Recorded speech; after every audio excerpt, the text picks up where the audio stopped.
Good morning Manila, Philippines. Andito po kami ngayon sa Hong Kong Disneyland. Kung saan nyo makikita, di ba pong Disney characters. Actually, ito ng last day namin sa Hong Kong. Pero so far, ito ang pinaka-favorite ko sa lahat ng mga destination na pinuntahan namin. Ilipat ko na pong report kay RM. Wala akong masabi. Napakahina mo naman mag-anichi.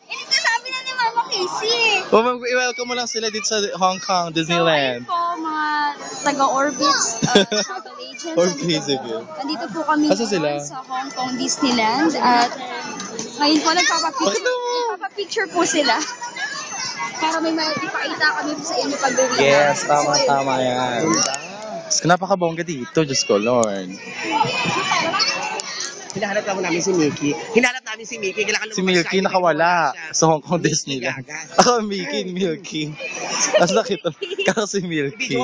Best, Avril. Mamimiss mo to talaga. Ang saya-saya dito. Ang ganda-ganda. Ay!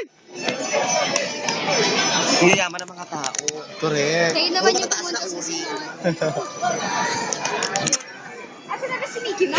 Hey, Chaskitron in Hong Kong Disneyland. Hello.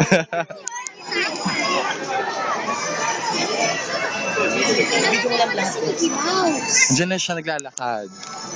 Wala na si Mickey. Is against the light. Oily na ako. Napakabongga. I just got the Castle Neng. Ay, tingin tayo ng mga souvenir.